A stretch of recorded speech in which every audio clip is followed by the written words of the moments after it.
বর্তমানে ক্রিকেট খেলায় এত ধরনের কম্পিটিশন থাকে, আর এই কম্পিটিশনের মাঝখানে যদি আপনার গেম অ্যাওয়ারনেসটা না থাকে তখন কিন্তু আপনি গেম থেকে ছিটকে পড়ে যাবেন। দেখেন, আজকে যখন ডিকো একটি ক্যাচ নিয়েছিল রান পড়াকে, তিনি কিন্তু মাথা থেকে হেলমেটটি খুলে খুব ধীরগতিভাবে ক্যাচটি নিয়েছেন। দেখেন, হেলমেটটি মাথা থেকে খোলা কিন্তু একটা বুদ্ধিমানের পরিচয়।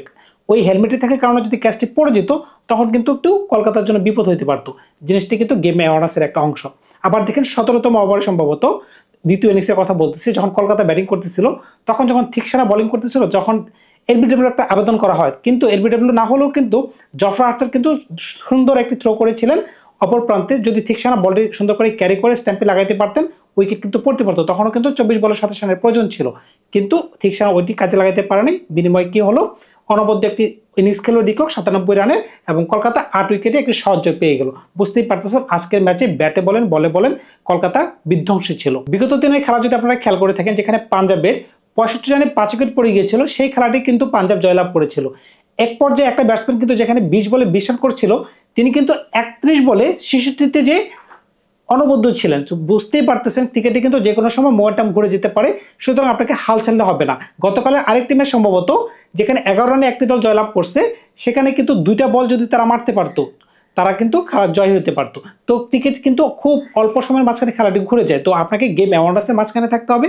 আর রাজস্থান এমন কি ভুল করতেছে যে এইবারে এডিশনে পরপর 2টা ম্যাচ তারা হেরে গেল, কিন্তু গতবার তো তাদের পারফরমেন্স ভালো ছিল, এবার টিমও তাদের ভালো। আমার যে দৃশ্য মতে চাহালকে এবং আশ্বিনকে ছাড়া ছিল তাদের সবচেয়ে বড় ভুল। দেখেন, আজকের ম্যাচে মঈন আলী কোন ধরনের বল করছে, মঈন আলীর কাছ থেকে এই ধরনের টার্নকে আপনারা আশা করেছেন? তিনি কিন্তু ম্যাচ জয়ের পিছনে বড় অবদান রাখছেন। তারপর যদি আপনি খেয়াল করে থাকেন, বরুণ চক্রবর্তীও কিন্তু দুর্দান্ত বল করছেন। তাদের দুজনের কম্বিনেশন যদি ধরেন, 8 ওভারে তারা রান দিচ্ছে 41 রান, উইকেট নিচ্ছে 4টা। সুতরাং বুঝতেই পারতেছেন তারা কিন্তু বিপক্ষ দলকে কোনো চান্সই দেয়নি। ভৈরব আরোরার কথা কি বলবেন, হাসিস রানার কথা কি বলবেন, তারা প্রত্যেকে দুজন করে উইকেট ফেলাইছে। এখানে কিন্তু কোনো কথাই নেই। আবার যদি আপনি ব্যাটিংয়ের কথায় আসেন, বিপক্ষ দলের সর্বোচ্চ রান হচ্ছে একজনের 33 রান, আর দেখেন ডিকক একাই করছেন 97 রান। তাহলে আপনি কিভাবে কলকাতাকে হারাবেন? কোনোভাবেই তো হারাতে পারতেছে না। পার্টনারশিপের কথা বলবেন, হ্যাঁ, যদি দেখেন কলকাতার পার্টনারশিপ, স্মল পার্টনারশিপ 40 রান, পরবর্তী পার্টনারশিপ 29 রান, পরবর্তী পার্টনারশিপ 82 রান বা 83 রান। দেখেন 40 রান আর 29 রানের পার্টনারশিপ কিন্তু খুবই গুরুত্বপূর্ণ ছিল। ওই সময় যদি তারা উইকেটে টিকে না থাকতো, যদি 2-3টে উইকেট টপ করে পড়ে যেত, তখন কিন্তু রাজস্থানের মতোই হাল হয়ে যেত। আপনারা যদি খেয়াল করে থাকেন, প্রথম পাওয়ার প্লেতে রাজস্থানের রান কিন্তু কলকাতা থেকে ভালো ছিল। কলকাতার ছিল সম্ভবত 40, আর রাজস্থানের সম্ভবত ছিল 54, কিন্তু পরবর্তী 7 থেকে 10-এর মাঝখানে তারা উইকেট হারায় 3টা, পরে 7 থেকে 15 মাঝখানে উইকেট হারায় আরো 2টা। সুতরাং বুঝতেই পারতেছেন 6 থেকে 14 বা 15 ওভারের মাঝখানে তাদের 5 উইকেট নাই। আর এইখানে আমি আরেকটা কথা বলবো যে এই কারণেই কিন্তু কলকাতা কি করছে, একটু জ্ঞান বুদ্ধিতার পরিচয় দিছে।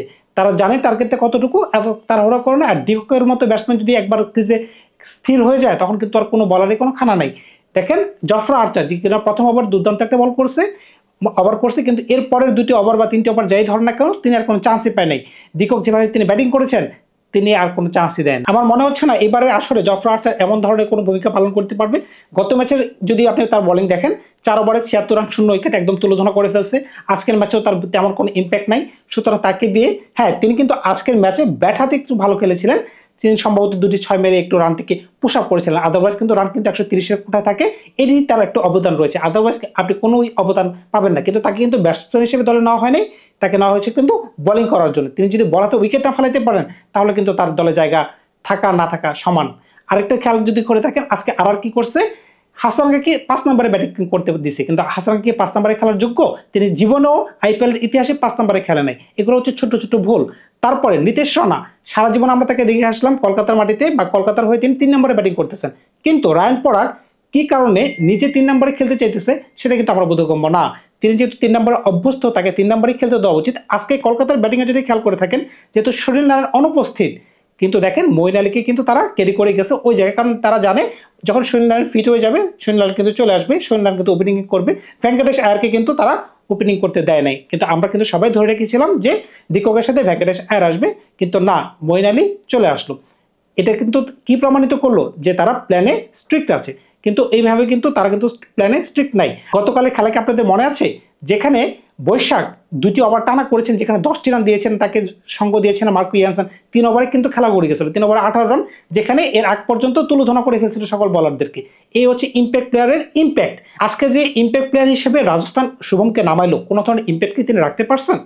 তিনি ব্যাটাতে সম্ভবত 12 বলে করছেন 9 রান, এক পর্যায়ে 10 বলে ছিলেন 5 রান। সুতরাং বুঝতেই পারতেছেন তারপর ইম্প্যাক্ট নাই। ইম্প্যাক্ট প্লেয়ার নামানোর আগে তো আপনি শেষ পর্যন্ত দেখবেন, কারণটা হচ্ছে আপনার স্টকে কিন্তু তখনও কিন্তু জেনুইন একজন ব্যাটসম্যান কিন্তু ডাগআউটে বসা ছিল। বলছিলাম ওয়েস্ট ইন্ডিজের ড্যাশিং ব্যাটসম্যান শেরমান হেটমারের কথা। হেটমার আর তখন ক্রিজে ছিল ধ্রুব জুরেল। ধ্রুব জুরেল কিন্তু ইন্ডিয়ান জাতীয় দলের ব্যাটসম্যান, তাই কিন্তু ছেলেফেলা করবে না তার সাথে। তিনি কিন্তু আগের ম্যাচেও কিন্তু 70 রানের মতো রান করছেন। সুতরাং বুঝতেই পারতেছেন ধ্রুব জুরেলের সাথে কিন্তু তার একটা ভালো একটা পার্টনারশিপ হইতে পারতো। যদি ওই পার্টনারশিপটা না হতো তখন কিন্তু একটা ব্যাটসম্যান আপনি খেলাতে পারতেন। আজকে দেখেন স্পিনিং একটা কন্ডিশনে রায়ান পরাগ প্রথম 3 ওভারে 15 রান দিচ্ছে। এমনকি যদি লাস্ট ওভারে তিনি বোলিং করতে না আসতেন তাহলে মনে হয় যে আরেকটু তিনি তার ফিগারটা একটু ভালো দেখাইতো। তা আমি বলতেছিলাম যে তার জায়গায় যদি একজন স্পিনারকে আপনি খেলাইতেন ইম্প্যাক্ট সাব হিসেবে, তখন কিন্তু কলকাতাকে আপনি একটু চাপে ফেলাইতে পারতেন।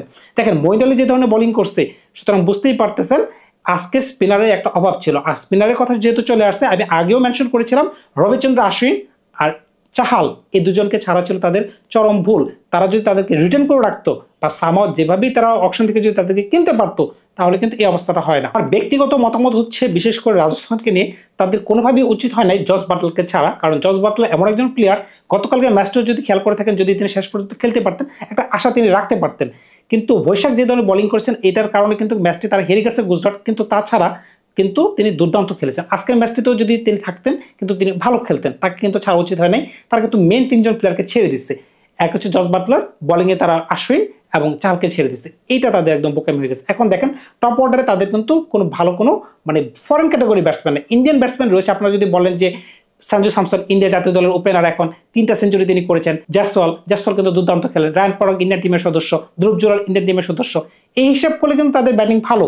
কিন্তু ওভারঅল কন্ডিশনের কথা যদি চিন্তা করেন বা পাওয়ার ব্যাটিং এর কথা যদি চিন্তা করেন, আমার মনে হয় এখানে মাঝখানে মানে 1, 2, 3, 4 এর মাঝখানে আরো পাওয়ারফুল ইন্টারন্যাশনাল ক্যাটাগরি মানে বিদেশি কোনো প্লেয়ার প্রয়োজন ছিল। এই জায়গাটাতে তারা একটু দুর্বল। এটা আপনার মানেন আর না মানেন সেটা আমি বলবো, সেটা হচ্ছে আমার দায়িত্ব। আজকে যদি কোনোভাবে রাজস্থান মিডল ফেজে একটু ভালো খেলতে পারতো, 7 থেকে 15 ওভার পর্যন্ত যদি তাদের ব্যাটিং কলাপসটা না ঘটতো, মানে উইকেটের পতন না ঘটতো, তাহলে কিন্তু যদি রানটা কোনো মতে 175 পর্যন্ত নিতে পারতো তাহলে কিন্তু একটা ফাইটিং স্কোর হয়। এই পিচটাতে কিন্তু বল কিন্তু সুন্দরভাবে ব্যাটে আসতেছিল না। আপনারা যদি খেয়াল করে থাকেন কলকাতাও কিন্তু প্রথম দিকে খুব সময় করে খেলছে, কিন্তু লাস্টে যখন আপনি জানেন যে টার্গেট এত উইকেট আপনার কাছে আসে তখন কিন্তু খেলাটা তাদের জন্য সহজ হয়ে গেছে। আদারওয়াইজ কিন্তু কলকাতাও কিন্তু ট্র্যাপে পড়ে যেতে পারতো, কারণ যে ধরনের পিচ ছিল কিন্তু 250 সালের পিচ ছিল না, এটা 170 রান 175 রানের পিচ ছিল। কিন্তু ওই যে উইকেট খুবই একটা গুরুত্বপূর্ণ জিনিস। আমি প্রথমে বলেছিলাম গেম অ্যাওয়ারনেস খুব একটা বড় জিনিস। আপনি যদি প্রত্যেক ম্যাচকে একই ম্যাচের মতো তুলনা করেন, সানরাইজ হায়দ্রাবাদের পিচের সাথে যদি এই পিচটাকে আপনারা তুলনা করেন তাহলে কিন্তু হবে না। এই জায়গায় কিন্তু গেম অ্যাওয়ারনেসটা কাজে চলে আসে। তাই আমি বলতেছিলাম যে তারা যদি উইকেট না ফেলতো তখন কিন্তু তারা একটু পিচ পজিশন অ্যাড করতে পারতো, তখন কিন্তু কলকাতাকে একটু চাপে ফেলানো যেত। আগামীকালকে যে খেলাটা সেটা নিয়ে যদি একটু কথা বলতো তাহলে আপনারা কি বলবেন? আমি বলতেছিলাম সানরাইজ হায়দ্রাবাদ আর লখনউ সুপার জায়ান্টসের কথা। বুঝতেই পারতেছেন দুর্দান্ত দুটি টিম। প্রথমত একটা টিম কিন্তু জয়ী অবস্থানে আছে, আরেকটা টিম পরাজিত অবস্থানে আছে। ওইটা কিন্তু তাদের জয় ম্যাচ ছিল। আমি বলতেছিলাম লখনউ সুপার জায়ান্টসের কথা। এখানে কিন্তু ঋষভ পান্ত একটু বড় প্রেশারের মাঝখানে আছে। কারণ কি 27 কোটি বেস্ট প্রাইস দিয়ে তাকে কেনা হয়েছে। বেস্ট প্রাইস না, তাকে নিলাম থেকে কেনা হয়েছে। বুঝতেই পারতেছেন এটা কিন্তু অত্যাধিক টাকা কেনার মাঝখানে প্লেয়ারদের মাঝখানে একমাত্র শ্রেয়াস আয়ারের পারফরমেন্স সবচাইতে ভালো। এছাড়া অন্য কোনো এত দামি প্লেয়ারের কিন্তু পারফরমেন্স কিন্তু এখন পর্যন্ত আমার চোখে ওইভাবে পড়ে নাই। এখন দেখা যায় কালকে ম্যাচে কি হয়। সানরাইজ হায়দ্রাবাদ কিন্তু একদম হিটে আছে। আপনার যদি ঈশান কিষানের ব্যাটিংয়ের কথা যদি মনে থাকে বা ট্রাভার্স হেডের কথা বলেন, রিতেশ রেড্ডির কথা বলেন, সবাই কিন্তু একদম ফর্মের তুঙ্গে রয়েছে। আবার যেহেতু খেলাটি সানরাইজ হায়দ্রাবাদের মাঠে, সুতরাং বুঝতেই পারতেছেন খেলাটি কিন্তু একটু জমজমাট হবে। তবে ঋষভ পান্তের উচিত হবে একটু বুঝে শুনে খেলা। তাকে যে সুনীল গাভাস্কর বলেছে you are the stupid player, এটা যেন আবার রিপিট তিনি না করেন সে প্রতীক্ষায় রইলাম। ধন্যবাদ সবাইকে, ভালো থাকবেন আপনারা। নতুন ম্যাচের গল্প নিয়ে আপনাদের সামনে দ্রুত হাজির হব।